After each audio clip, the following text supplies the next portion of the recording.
João Ramalho, esse é o nome do mais famoso náufrago da região mais ao sul do Brasil, né? A gente pode dizer que o Caramuru, na região mais ao norte, é o mais famoso, e o João Ramalho, na região de São Vicente, São Paulo, futuramente.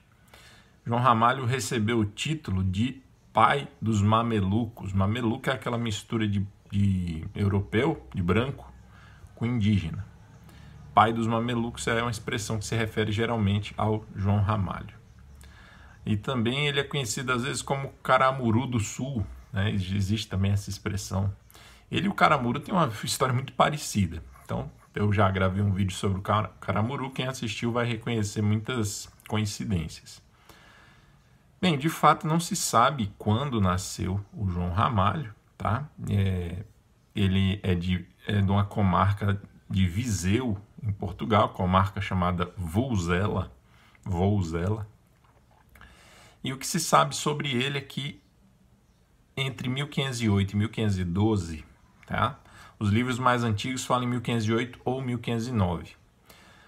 Alguns mais recentes já falam em 1512, então deve ter aí alguma divergência documental, talvez, eu estou conjecturando, talvez exista algum documento mais recente, das últimas décadas, que confirmou que ele chegou no Brasil em 1512. Mas, enfim, mais ou menos nessa época, né, na virada da primeira década para a segunda do século XVI, o João Ramalho chegou no Brasil.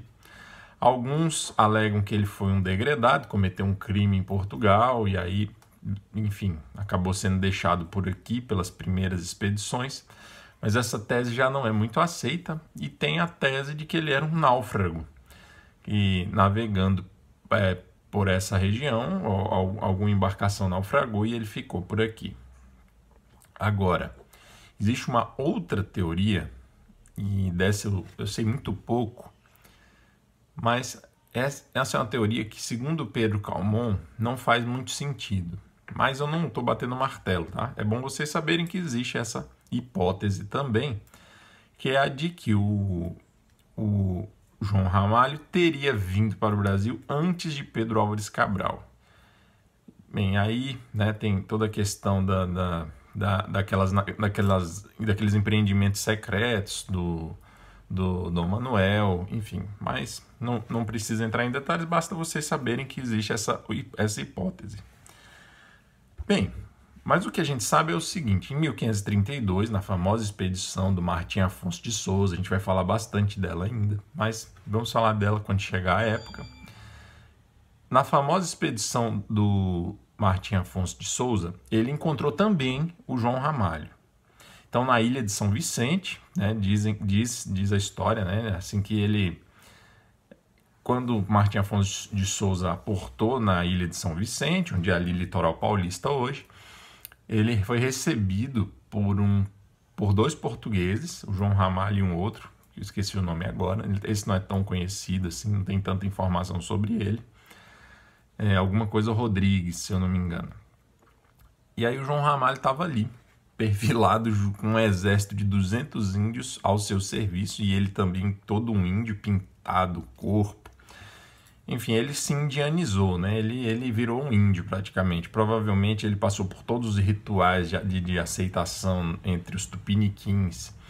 Inclusive, é muito provável que ele tenha praticado canibalismo, né? E aí, enfim, ele era um índio, mas ele falava português. E ele se tornou um aliado muito forte do Martim Afonso de Souza. E durante todo o século XVI, ele vai ser o verdadeiro detentor do poder naquela região, né? O professor Olavo fala muito que poder é a capacidade de você, que a pessoa tem de obrigar o outro a fazer o que ela quer. Então, se eu posso obrigar alguém a fazer o que eu quero mediante a força, mediante qualquer artifício que obrigue o outro a fazer o que eu quero, eu tenho poder. E o João Ramalho realmente detinha poder, né? Ele era um guerreiro muito destacado, que se adaptou muito bem à vida dos tupiniquins, grande reconhecimento dos tupiniquins, era obedecido.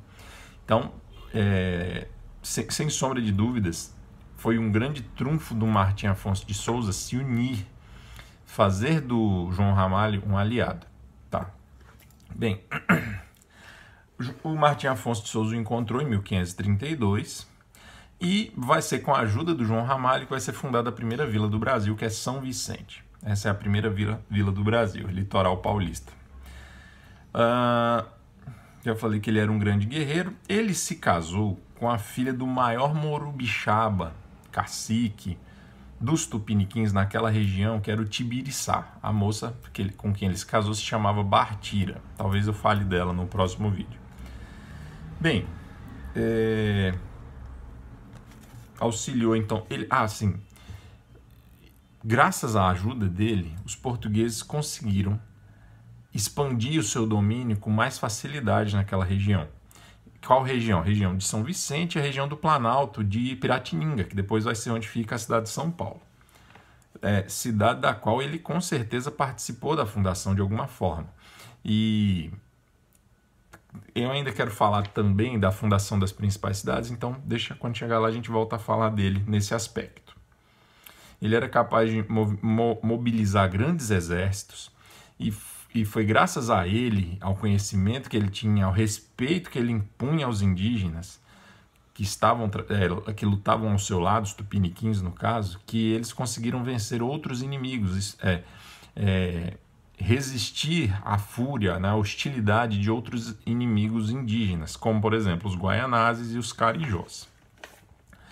Ok. Um outro detalhe importante é o seguinte, ainda vou dedicar vários vídeos à questão da escravidão dos africanos no Brasil, a chegada, enfim. Mas tem um ponto importante que é o seguinte, no sul, a escravidão africana vai ser mais, pelo menos no início, ela vai ser mais cara do que no norte. Se você olhar, do litoral africano para o nordeste brasileiro, é uma distância bem menor do que do litoral africano para o sudeste. Então, por isso e por outros motivos, a escravização dos indígenas ali na região sudeste-sul vai ser mais forte. E o João Ramalho vai ser um instrumento, vai ser muito útil para os portugueses nesse sentido, de contribuir para a escravização de povos, de grupos indígenas que eram inimigos dos portugueses e dos tupiniquins também. Não vamos acreditar naquela historinha muito, muito caricatural, que é aquela de que os portugueses, junto com João Ramalho, escravizaram os índios, genericamente. Não, olha, os tupiniquins tinham guerra com outros povos indígenas. E se por um lado eles não tinham a tendência de escravizar esses inimigos, é porque eles preferiam matá-los, comer a carne deles e pegar as esposas e os filhos. Então, não vamos ter essa visão romântica do índio versus europeu, tá? Muito bem. Outro aspecto interessante para destacar é o seguinte, a relação dele com os jesuítas. Os jesuítas chegam na Bahia em 1549 e nessa região de São Vicente eles vão chegar por volta de 1553. E aí tem as figuras proeminentes do Padre Anchieta e do Manuel da Nóbrega. Inclusive, esses dois condenavam muito os pecados do João Ramalho. Ele era casado com uma mulher portuguesa que ele havia abandonado, grávida em Portugal. E aqui é muito provável que, além da sua principal esposa, que era Bartira, ele tivesse outras esposas, algumas delas parentes da Bartira, enfim. Mas, ao mesmo tempo que há registros de críticas veementes do Anchieta e do Manuel da Nóbrega contra o João Ramalho, eles sabiam também que o João Ramalho poderia ser muito, muito útil no processo de evangelização, né? Então, assim, pensa, ele sabia a língua dos indígenas, ele tinha a confiança dos indígenas, ele era praticamente um indígena, né? Ele tinha se tornado um membro da cultura indígena tupiniquim. Então, assim, tinha um respeito. Então, se ele desse algum passo no sentido de contribuir para a evangelização, naturalmente isso seria muito útil para os jesuítas. E os jesuítas sabiam disso. Deixa eu ler para vocês aqui. É uma citação do Pedro Calmon, né? Já falei do Pedro Calmon, né? História do Brasil, Pedro Calmon. Esse é o volume 1 dos 7. Eu procurei aqui, eu tenho as cartas dos jesuítas, né, publicada em 3 volumes, mas eu não encontrei a carta nesses, eu não procurei muito, né, deve estar lá, mas eu não achei. Mas enfim, eu vou ler aqui tirando do Pedro Calmon mesmo. Então aqui, falando sobre o João Ramalho, o Manuel da Nóbrega, numa carta de 31 de agosto de 1553, disse o seguinte, presta atenção. Neste campo está um João Ramalho, o mais antigo homem que está nesta terra. Tem muitos filhos e muito aparentados em todo este sertão. Outro trecho. Este homem, para mais ajuda, é parente do padre Paiva, e cá se conheceram. Um padre que veio com jesuítas e que chegou aqui, encontrou João Ramalho, começaram a conversar e descobriram que eram parentes em Portugal.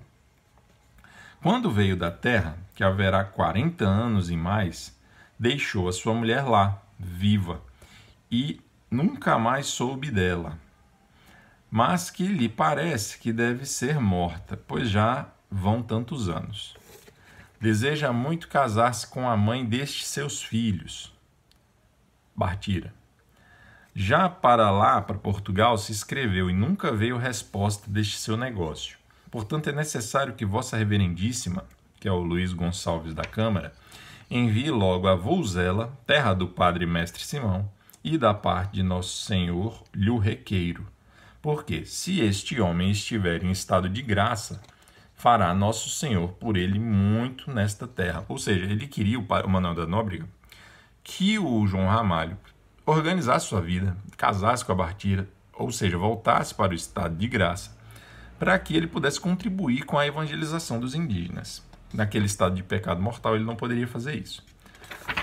Pois, estando ele em pecado mortal, por sua causa, a sustentou até agora. Tá, enfim. Aí tem uma nota do Pedro Calmon sobre essa carta. Deixa eu ler também, que é interessante.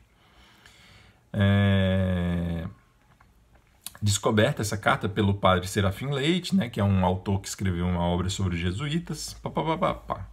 Aí diz assim: a carta citada veio abonar a cópia do testamento de Ramalho, encontrada no arquivo de José Bonifácio, patriarca. Bem, enfim, então, de acordo com essa carta, a gente percebe, para não ficar muito longo, que o Manuel da Nóbrega, os jesuítas em geral, queriam que o João Ramalho se reconciliasse com a igreja e, estando em estado de graça, pudesse contribuir para a evangelização dos indígenas. E, nesse sentido, ele seria muito, muito, muito útil para os jesuítas.